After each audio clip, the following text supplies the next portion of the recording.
आज का ये वीडियो है तो छोटा सा, लेकिन आपके घर के बहुत सारे कामों को ईजिली मैनेज करने में और टाइम सेव करने में काफ़ी ज़्यादा हेल्प करने वाला है। ये वीडियो मैं कम्प्लीटली डेडिकेटेड करती हूँ उन लोगों, न्यू मॉम्स के लिए, वर्किंग वुमेन के लिए, या उन तमाम लोगों के लिए जो टाइम की सेविंग करना चाहते हैं। तो आज के दिन से ही हम स्टार्ट करते हैं। रिसेंटली काफ़ी ज़्यादा फेस्टिवल आने वाले हैं, दुर्गा पूजा, दिवाली और ना जाने कितने सारे त्योहार। अभी रिसेंटली मेरे घर पर आए थे पापा, जिसके स्वागत के लिए हमने बहुत सारे डेकोरेशन किया था। बट अब गणेश जी अपने घर जा चुके हैं, तो मैंने भी सारा डेकोरेशन वगैरह हटा दिया था। और ये मेरे कुछ पुराने डेकोरेशन के आइटम थे जिस पे मैंने बहुत कुछ इस बारी नया कुछ ऐड दूंगी। इन सारी चीज़ों के लिंक के लिए मैं एक स्पेसिफाइक वीडियो ज़रूरी बनाऊंगी। अभी बात कर रही हूँ कि जब भी आप कोई डेकोरेशन करें घर पे, दिवाली की, दशहरे की, उसके 1 या 2 दिन के बाद आप अपनी सारी जगहों को अपनी जगह पे दें। इतना कुछ बोलने का मेरा बस इतना सा मतलब है कि जो भी चीज़ आप निकालें उसे एज सुन एज पॉसिबल अपनी जगह पे दे दें। ये मेरे नए घर पे बहुत सारा अभी कार्टन वगैरह नहीं है, तो जो भी था उसी में मैंने सारी चीज़ों को एडजस्ट किया और फिर उसे रख दिया अपनी जगह पे। हो गया ना काम कितना ज़्यादा आसान।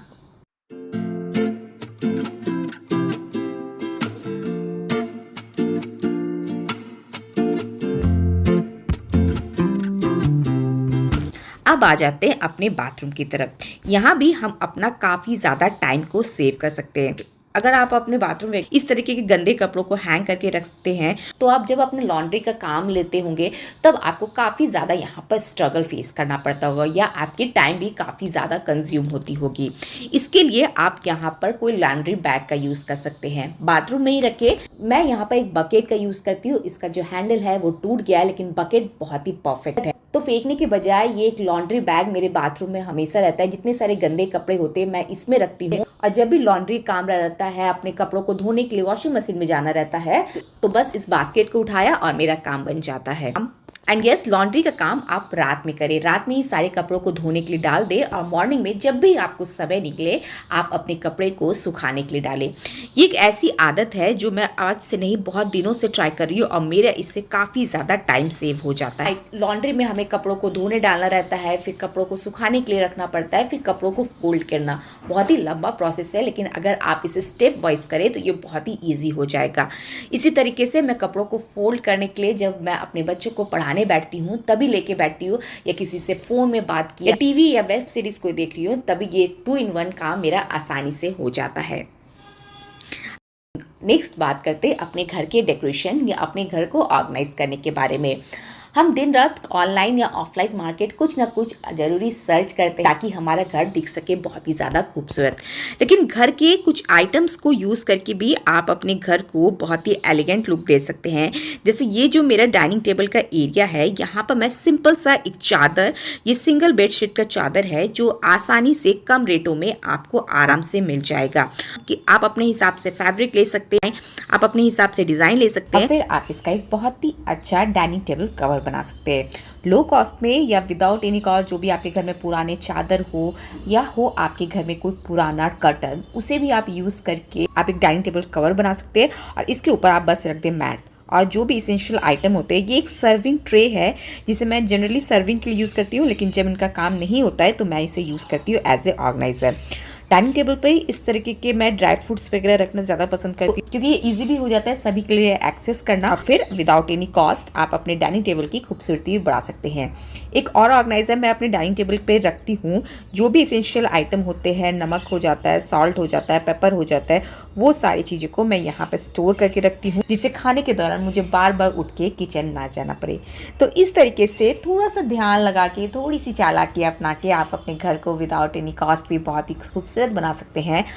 और फिर अपने मूड के हिसाब से, अपनी जगह के हिसाब से आप इसका डिज़ाइन भी चेंज कर सकते हैं। घर अगर आप चाहते हैं कि सुंदर दिखे, खूबसूरत दिखे, तो डस्टिंग एक ऐसी चीज़ है जो इसको और ज़्यादा खूबसूरत बनाती है। लेकिन आई थिंक डस्टिंग या क्लीनिंग हम में से बहुत कोई को पसंद नहीं होता है। अच्छा, डस्टिंग के लिए आप हफ्ते में 2 दिन रखें। यस, 2 दिन काफ़ी होते हैं। एक मैं रखती हूँ संडे के लिए, और दूसरा मैं वेडनेसडे या फ्राइडे रखती हूँ। जिस हिसाब से टाइम मैनेज होता है, जिस हिसाब से समय मिलता है, मैं उस हिसाब से अपने घर की डस्टिंग करती हूँ। और मुझे लगता है कि हफ्ते में 2 दिन काफ़ी हो अपने घर को साफ़ सुथरा बनाने के लिए। जैसे टीवी को क्लीन करना हो जाता है, आपने कोई शोकेस लगाए हैं, कोई डेकोरेशन का आइटम हो, साइड लैंप हो, तो आपका घर कहीं पे भी हो, उन सारी जगहों पे डस्ट बहुत जल्दी ही चिपक जाता है। तो यहाँ पर साफ़ सफाई करें, अपने फ्रिज को अपने कोई DIY क्लीनर से ज़रूर ही क्लीन करें, क्योंकि ये वो सारी जगह है जहाँ पर हमारा हाथ रोज़ाना लगता है और वो बहुत जल्दी गंदे भी हो जाते हैं। चाहे तो आप यहाँ पर कोई DIY क्लीनर का यूज़ कर सकते हैं, अदरवाइज सिर्फ डस्टिंग भी कर सकते हैं। इससे आपका घर हर वक्त साफ़ सुथरा नज़र आएगा। एफर्ट भी कम और काम भी बिल्कुल सही। लेकिन घर के कुछ ऐसे पार्ट्स भी होते हैं जहाँ की रोज क्लीनिंग काफ़ी ज़्यादा इम्पॉर्टेंट होती है, और उस भाग में आ जाता है आपके बाथरूम का एरिया। यस, बाथरूम को साफ़ सुथरा बैक्टीरिया फ्री रखना बहुत ही ज़्यादा इम्पॉर्टेंट है, हमारे घर के लिए नहीं, हमारे हेल्थ के लिए भी। तो मैं अपने बाथरूम को क्लीन करने के लिए बहुत ज़्यादा समय तो नहीं देती हूँ, लेकिन हाँ, रोज़ाना समय ज़रूर देती हूँ। रोज़ाना 2 से 5 मिनट का समय आप अपने बाथरूम की क्लीनिंग में ज़रूर दें। चाहे तो आप वॉश बेसिन क्लीन करें, चाहे तो आप फ्लोर क्लीनिंग करें। और रोज़ जब आप इसे क्लीन करते हैं तो बहुत ज़्यादा क्लीन करने का कुछ रहता है नहीं, और फिर डीप क्लीनिंग का टाइम लंबा होता चला जाता है। और डीप क्लीनिंग भी जिस दिन आप करने जाएं तो उस दिन आपको बहुत ज़्यादा समय यहाँ पर नहीं लगता है, क्योंकि जब हम रोज़ चीज़ों को साफ़ करते हैं तो उसमें गंदगी भी कम रहती है, और फिर हमारी चीज़ें हमारे लिए आसान होती चली जाती है।